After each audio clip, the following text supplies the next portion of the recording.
Anh ấy rõ ràng làm công việc lương cao, nhưng em gái lại bảo anh ấy nghỉ việc. Vì em ấy biết, mỏ than anh cả làm sắp tới sẽ sập. Chẳng mấy chốc, Lâm Ngọc Giao và Lâm Đình xách theo túi lớn túi nhỏ về nhà.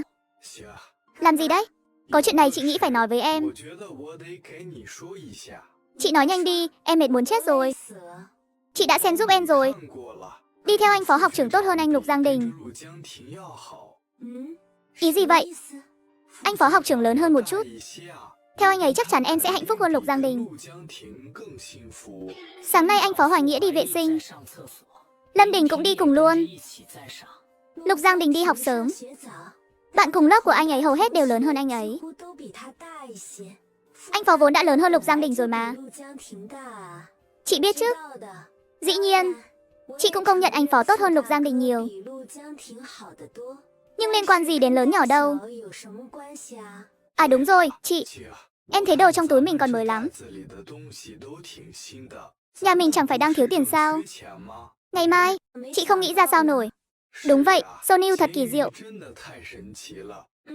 Vậy đi, chúng ta sẽ làm đám cưới thật hoành tráng cho anh cả. Đúng rồi. Mà vừa nãy em nói anh phó là ý gì? Dù sao chị cũng xem giúp em rồi. Em cứ yên tâm mà yêu anh ấy.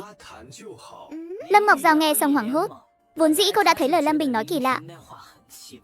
Nhìn dáng vẻ nghịch ngợm của nó, càng thấy lời đó không ổn. Nghĩ đến một khả năng, nhưng lại không dám nghĩ tiếp. Khả năng đó là ý gì chứ? Lâm Bình còn giúp mình xem Lâm Bình biến thái vậy sao nổi. Không thể nào. Lâm Bình vốn là đứa ngoan mà. Chẳng lẽ mới đi quân trường mấy ngày đã hỏng? Chắc mình nghĩ sai rồi. Ý nói chắc là tuổi tác thôi, sắp đến nhà rồi. Ngọc Giao, Lâm Bình. Trời ơi, hôm nay về mà chẳng gọi điện báo trước, mẹ ơi. Tụi con muốn làm mẹ bất ngờ mà. Cả nhà đều ở đây. Nhà dán đầy chữ hỉ đỏ trên cửa sổ. Trông thật vui vẻ rộn ràng. Ngọc Giao mập lên rồi, cũng xinh hơn. Xem ra không chịu thiệt. Con nói không thiệt mà mọi người không tin. Phải thấy tận mắt mới chịu. Tại con hay báo tin vui, giấu tin buồn. Mẹ làm sao biết con có lừa mẹ không? Anh cả, chúc mừng anh nhé. Anh cưới xong, bố mẹ sẽ để mắt đến em. Em bỏ Lục Giang Đình cũng tốt. Để anh giới thiệu cho em một người thật thà. Em không cần anh giới thiệu đâu. Đối tượng của chị để em giới thiệu. Anh giới thiệu toàn mấy đứa nhóc. Anh đâu có nói giới thiệu bạn cùng lớp. Anh có thể giới thiệu học trưởng của anh. Giới thiệu người hơn anh vài khóa. Lớn hơn chị vài tuổi chẳng phải được sao? Được được, để em giới thiệu. Sau đó, Lâm Ngọc Giao lấy từng món đồ ra. Diệp Liên thấy cái đồng hồ Ngọc Giao mua cho mình. Vừa vui vừa hơi xót. Món này chắc không rẻ đâu. Mấy trăm đồng là ít. Ngọc Giao kiếm được tiền là tốt. Nhưng cũng phải tiết kiệm chứ. Mẹ à, một cái đồng hồ dùng được nhiều năm mà. À cái này là gì? Chăn điện. Cắm điện vào là chăn ấm ngay. Cái này cũng không rẻ nhỉ. Sao con mua hẳn hai cái? Một cái cho bố mẹ. Cái còn lại, coi như quà cưới con tặng anh cả và chị dâu. Con bé này chu đáo thật.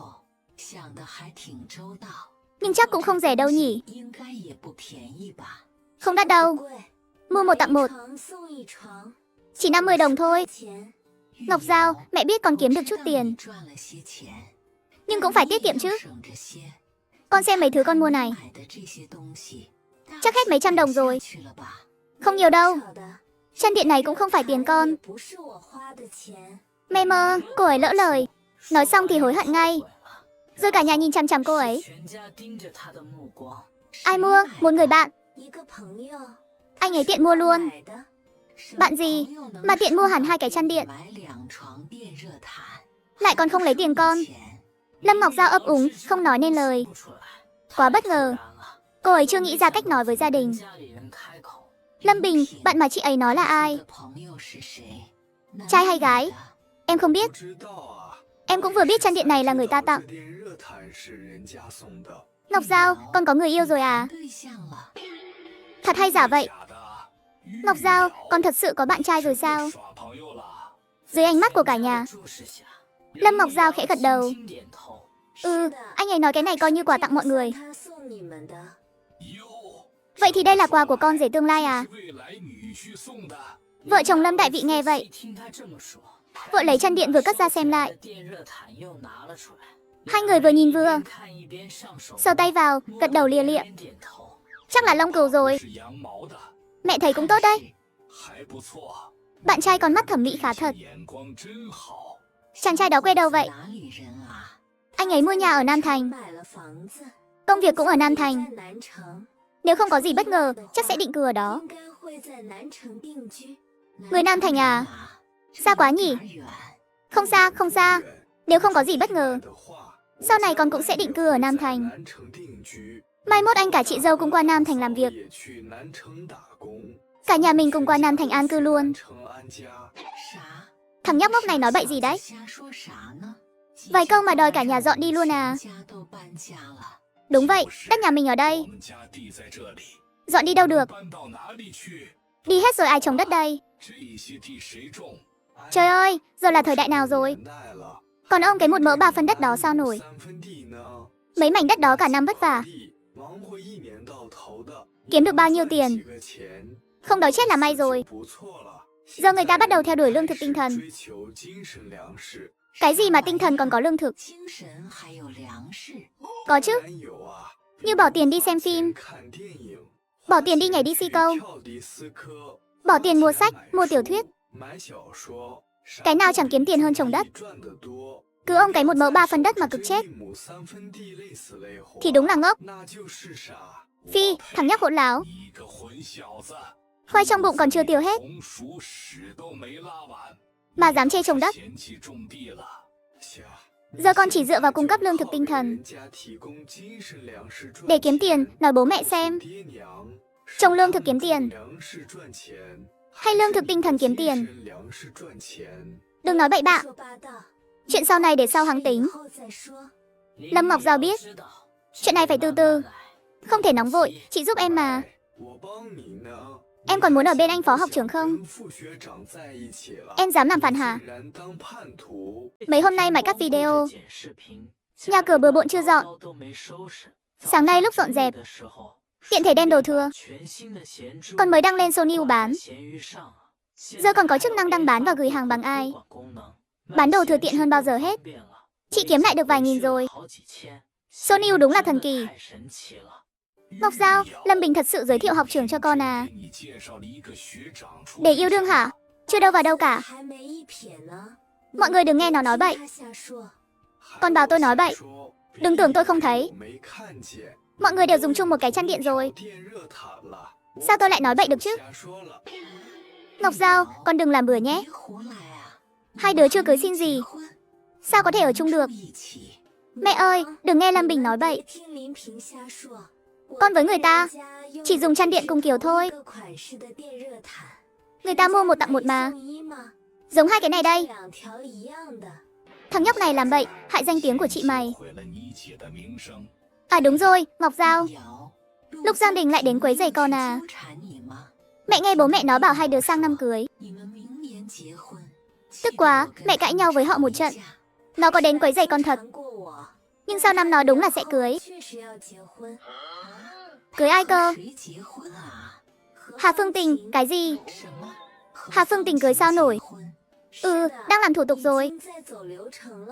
Chắc sau năm sẽ cưới.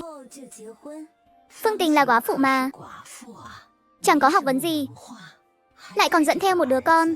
Lục Giang Đình kiêu ngạo thế, sao nổi cô ta? Nó không ngờ thật. Nhưng lãnh đạo của nó thấy hai người hợp. Lãnh đạo thấy hợp. Chẳng lẽ lãnh đạo là bố Phương Tình? Hại người thế mà bảo hợp. Không phải đâu. Trong thành phố thoáng hơn ở quê. Không kỳ thị chuyện tái hôn lắm. Hơn nữa Phương Tình là vợ liệt sĩ. Trong mắt mấy người như lãnh đạo nó, cô ta là người tốt. Hơn nữa Lục Giang Đình đối xử tốt với con trai cô ta. Lãnh đạo thấy vậy là hiếm có. Vì đứa bé, ông ấy cũng muốn ghép đôi họ. Phi, đến nước này rồi. Mà bố mẹ Lục Giang Đình còn đi rêu rao, rằng con với nó làm nành, sang năm sẽ cưới. Họ cố tình bôi nhọ danh tiếng của con. Bố mẹ ơi, mai con sẽ loan tin ra ngoài rằng sau năm Lục Giang Đình cưới Phương Tình, để họ khỏi kéo con với Lục Giang Đình liên hệ với nhau nữa. Con cần con loan tin sao? Mẹ ra khu phố cũ, đảm bảo chưa đến nửa ngày, tin Lục Giang Đình với Phương Tình cưới nhau sẽ lan khắp 10 dặm 8 thôn. Khả năng lan truyền tin đồn của Diệp Liên thì vẫn đáng tin lắm. Sau khi trò chuyện với bố mẹ, Lâm Ngọc Giao đến nhà đội trưởng, gọi điện báo bình an cho Phó Hoài Nghĩa. Ngày hôm sau, chị hai nhà họ Tôn ở sân bên mang đậu khô qua. Tôi nghĩ mai các cô cần dùng, nên tôi mang qua trước, kẻo mai các cô phải chạy sang nhà tôi. Chị hai, cảm ơn chị nhiều. Làm phiền chị chạy qua đây rồi. Khách sáo gì, có vài bước chân thôi. Sang năm nhà tôi có việc, cũng nhờ cô giúp nhé. Hai người trò chuyện một lúc, lại nhắc đến chuyện nhà Lục Giang Đình. Thằng nhóc nhà họ Lục thật sự cưới góa phụ Phương sao? Chắc chắn rồi, nghe nói họ sắp lấy giấy chứng nhận rồi. Hôn sự quân đội rắc rối lắm. Nghe nói trước đây Ngọc Giao nhà cô suýt cưới nó. Trước sau gì đó, mấy báo cáo lằng nhằng, kéo dài cả nửa năm. Đúng vậy mà. Đúng là thế. Nói vậy thì họ bắt đầu từ nửa năm trước rồi.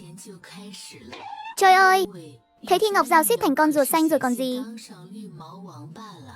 Tôi nói mà, hai người đó có gì không ổn. Chăm sóc vợ anh em mà nhiệt tình hơn cả thế. Ôi, chuyện này không nói bậy được đâu. Chị hai, chị đừng kể lung tung nhé.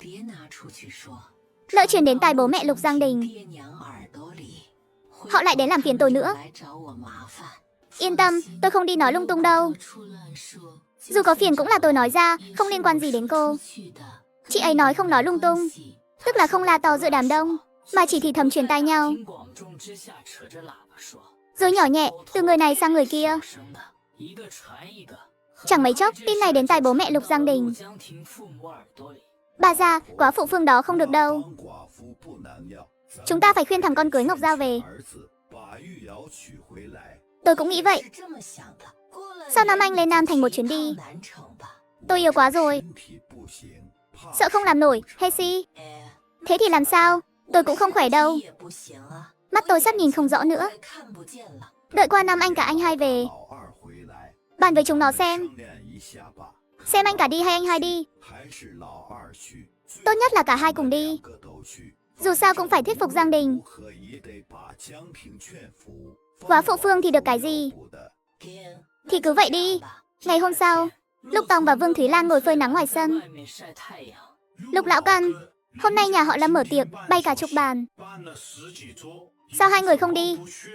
Tiệc gì mà hoành tráng thế? Mỗi bàn một con gà nguyên, một con.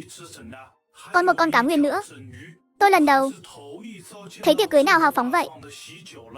Hừ, họ có bao nhiêu tiền mà tôi không biết sao? Đưa con cái 300 đồng thôi đã muốn lấy mạng người ta.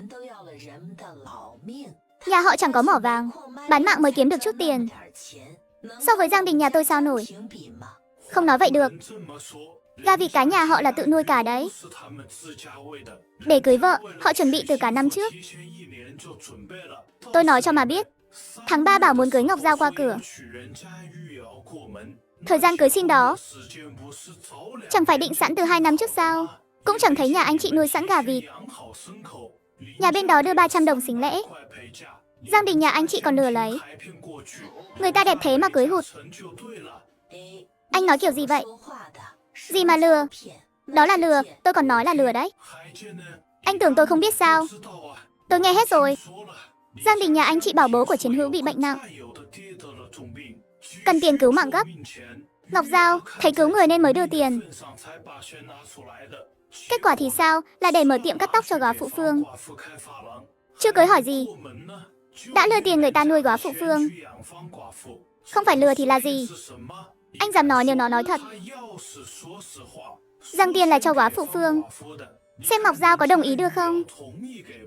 Hai vợ chồng bị nói đến mất mặt, chỉ biết đen mặt chạy về nhà.